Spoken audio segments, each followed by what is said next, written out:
Ushio talks with Hizuru and asks why Hina had changed, as in Hizuru's memory, she seemed to be a human kid. Ushio accepts she was brought into the world from the part that split from Hina on the day Ryanosuke passed on and fears that she is like Hina. She one day might go off the deep end like her. Hizuru guarantees her that assuming such day comes, she will kill Ushio. Outside the house, Shadow Mio chats with Mio and uncovers that Mio detests everything about herself as she is the very inverse of Ushio. Shadow Mio tells her that she should let Shinpei know how she feels or she will make it happen, yet the genuine Mio denies, expressing she can't make it happen. Saito shows Chitosa's remains, as he was unable to give her body to Hina to eat. He uncovers that she kicked the bucket from a cardiovascular breakdown on January 3, 2013. So understands that is days before the alleged medical procedure ere they track down a benefactor. Saito uncovers that Hishigata had been serving the shadows for more than 300 years and there has forever been just a single replacement. He accepts it will be a lot for So to bear this and he esteems life, and that is the reason he picked his sister as replacement. In the meantime, Shinpei is with Takiko and shares that he don't consider Saito a troublemaker as he was constrained in a circumstance and needed to save his loved ones. Takiko takes note of that he wound up aiding a mass killer. Yet Shinpei doesn't know he would have accomplished something else assuming he was on his place. Takiko ponders when did Shinpei last rest as he has packs under his eyes. As Shinpei uncovers he has been conscious starting from the start. Takiko proposed to rest this evening and unwind as everybody is there. Around evening time, Jinjiro attempts to slip away, yet Ushio tracks down him. He makes sense of he really wants to return home for something and not having any desire to leave him be, she chooses to accompany him. At his place, he advises her to remain outside and he will arrive in a second, however Ushio doesn't tune in and enters with him. Ushio explains that she felt a shadow, and Jinjiro yells at her. Jinjiro uncovers that his better half is a shadow and he had her stuck and unfit to move. 2 months prior, she went to the ranch and returned as a shadow. She had a go at replicating him and blazed him, however since he had invulnerability and understood what it was, he responded and stuck her with his nail gun. As his better half begins to act odd, Ushio surmises that the clairvoyant signal that made Chitose wild, additionally got to his significant other. Jinjiro chooses to polish her off. Ushio proposes to hack her and go her to ordinary, yet Jinjiro denies as she will in any case be a shadow.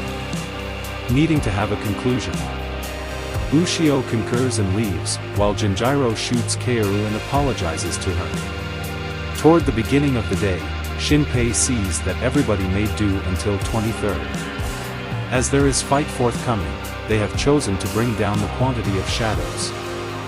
Hizuru recognized a few shadows at the burial service and her group will manage the Kogaidos, while the remainder of Group Ushio will explore the Hidabuchis. Ushio's group then goes to the Kofune's cafe, where they meet Alan, who is likewise fine. Shinpei advises Mio to remain and help Alan. Shadow Mio ought to remain and safeguard Mio and so ought to remain at the cafe as well. Mio uncovers she discovered a portion of Ushio's hair in the washroom and gives it to Shadow Ushio, so she can recover a little. Ushio says thanks to her and figures out how to recover her hair. Mio tells him that she wants to talk to him about something when he comes back, just as Shinpei and Ushio are about to leave. Shinpei and Ushio infer from the black stains they see at the Hidabuchi's house that they have all been removed. Shinpei reviews that Kane Hitobuchi is an old instructor, who educated the vast majority of the children on the island and they call her Buchi.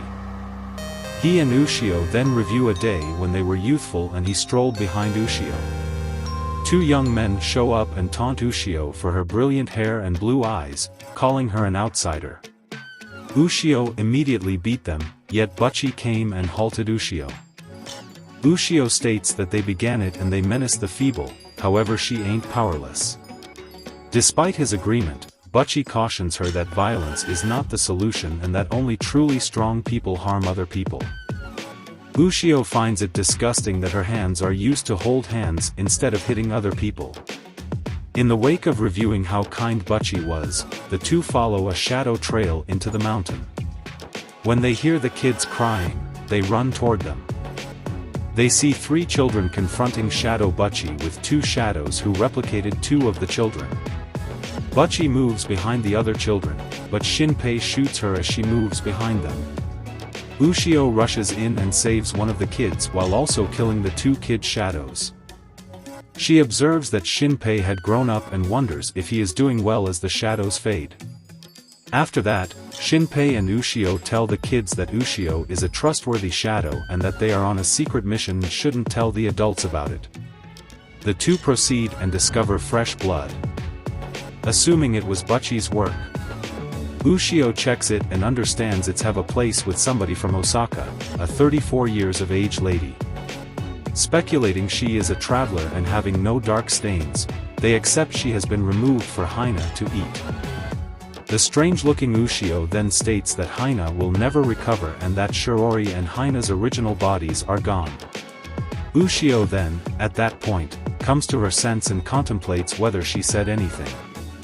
Shinpei gets a call from Hizuru's group and they meet at Kofune's eatery to trade data. As they can't find shadows, they surmise that they might be stowing away, scared of Ushio's hack and getting ready for the celebration. Shinpei then expresses that it's perhaps time to meet with Masahido Karakiri. After that, Shinpei goes to the Hirako shrine. There, he meets Masahido, asks to talk to him, and Masahido lets him in.